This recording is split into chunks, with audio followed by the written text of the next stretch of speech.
Assalamualaikum warahmatullahi wabarakatuh. Perkenalkan, nama saya Nur Rahmadani, mahasiswa Unsuska Riau jurusan Agroteknologi.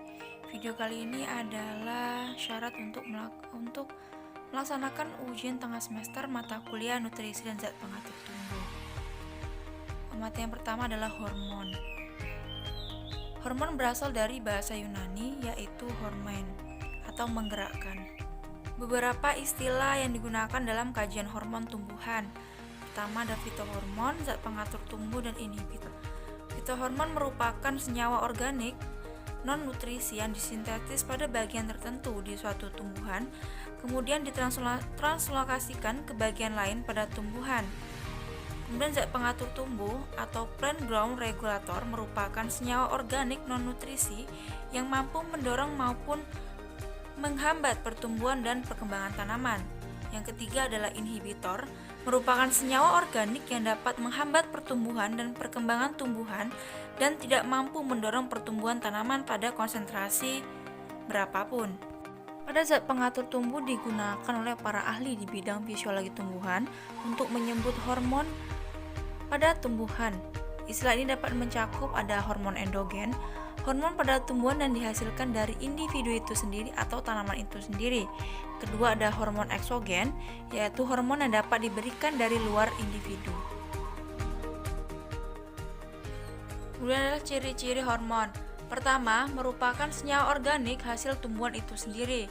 Kedua, dapat ditranslokasikan ke bagian tumbuhan lain. Ketiga, tempat pembuatan dan tempat bekerjanya berbeda. Yang keempat, aktif dalam konsentrasi yang rendah. Hormon ini berperan sebagai regulator pertumbuhan dan juga berperan dalam rangkaian proses yang terjadi di dalam sel. Selanjutnya adalah auksin. Auksin pertama kali ditemukan oleh ilmuwan Belanda bernama Frits Wens pada tahun 1926.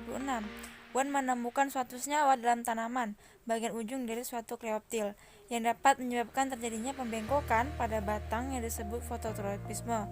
Senyawa tersebut dikenal dengan nama hormon auksin. Auksin berasal dari kata auksien dalam bahasa Yunani yang berarti meningkatkan.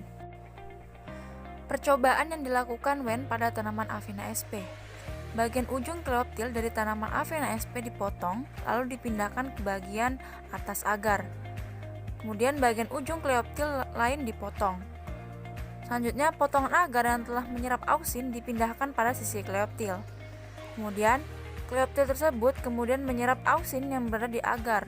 Akibatnya terjadi pembengkokan kleoptil akibat dari pemanjangan di salah satu sisi kleoptil. Percobaan Wen berhasil membuktikan bahwa auksin adalah zat yang dapat berdifusi dan merangsang pembesaran pada sel. Pada tahun 1930 barulah ditemukan identitas serta struktur dari hormon auksin yang dikenal dengan indole acetic acid atau IAA. Auksin umumnya digunakan untuk menyebut IAA. Auksin diproduksi dalam ujung tajuk tumbuhan dari asam amino jenis triptopan. Auksin dapat ditemukan pada daerah meristematik seperti ujung batang, ujung akar, kuncup bunga, dan di embrio biji. Menurut Gardner et al. 1991, auksin diproduksi dalam jaringan meristematik yang aktif, yaitu tunas, daun muda, dan buah. Selanjutnya macam-macam auksin. Yang pertama ada asam forkloroindoasetat atau forkloro-IAA. Senyawa ini banyak ditemukan pada biji leguminosa yang masih muda.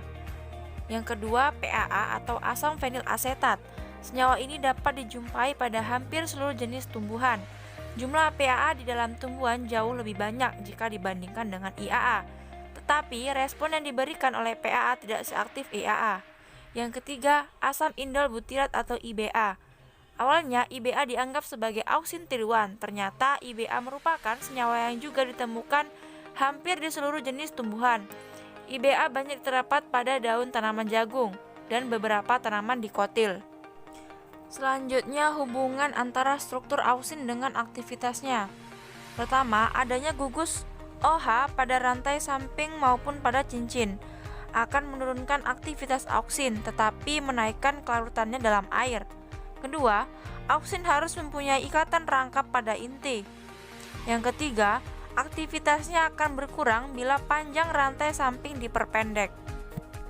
Selanjutnya ada auksin buatan. Auksin buatan ini terdiri dari NAA atau naphthalene acetic acid, kedua MCPA atau 2-methyl 4-chlorophenoxyacetic acid, yang ketiga 2,4-D atau 2,4-dichlorophenoxy acid, yang keempat chloramben atau amiben, yang terakhir tordon atau picloram.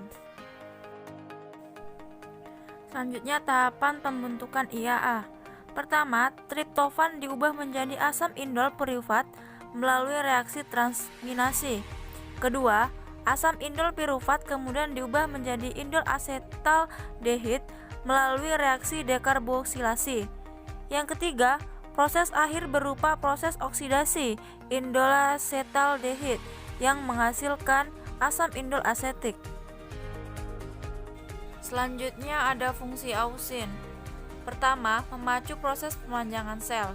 Kedua, menghambat pembentukan tunas lateral. Ketiga, membentuk akar adventif. Keempat, merangsang terbentuknya silam dan floem oleh kambium. Kelima, menghambat rontoknya buah dan merangsang pengguguran daun. 6. Membantu proses pembentukan buah tanpa biji. 7. Mendorong terbentuknya serabut-serabut akar dan akar lateral. 8. Sebagai herbisida. 9. Penyebab gerak pada tumbuhan yaitu fototropisme dan geotropisme. 10. Sebagai absisi. Selanjutnya faktor-faktor kerja auksin. Yang pertama adalah cahaya. Adanya cahaya menyebabkan auksin menjadi rusak dan auksin berpindah ke arah yang menjauhi cahaya. Pengaruh cahaya terhadap kerja auksin dapat dibuktikan dari fototropisme kleoptil. Kleoptil akan membengkok ke arah datangnya cahaya. Apabila ujung kleoptil ditutup dengan aluminium foil, maka ujung-ujung kleoptil tidak akan membengkok ke arah datangnya cahaya. Sebaliknya, jika ujung kleoptil kembali dibuka, maka akan terjadi pembengkokan ke arah cahaya yang datang. Jaringan yang terdapat pada ujung kleoptil berperan sebagai pengamat cahaya dan memproduksi beberapa sinyal yang diantarkan ke bagian bawah tanaman, sehingga nanti memberikan efek fisiologis berupa pembengkokan atau pembungkukan. Ujung batang tanaman akan selalu tumbuh menuju arah datangnya cahaya matahari. Bagian batang yang tidak terkena cahaya matahari akan mengalami pemanjangan, sedangkan bagian batang yang terkena cahaya matahari tidak mengalami pemanjangan.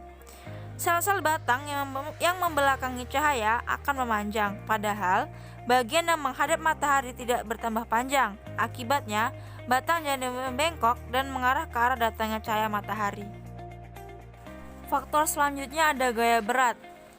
Auksin diedarkan dari bagian pucuk menuju bagian bawah. Selama proses pengedarannya, auksin akan lebih banyak terdapat di bagian bawah dari ujung batang dibandingkan bagian atas. Hal ini disebabkan karena adanya gaya berat. Faktor ketiga adalah konsentrasi auksin. Auksin dapat bekerja secara efektif pada konsentrasi tertentu. Auksin memacu pertumbuhan pada konsentrasi yang rendah dan akan menjadi penghambat pada konsentrasi yang lebih tinggi. Baiklah, sekian video materi hormon dan auksin. Saya ucapkan terima kasih. Wassalamualaikum warahmatullahi wabarakatuh.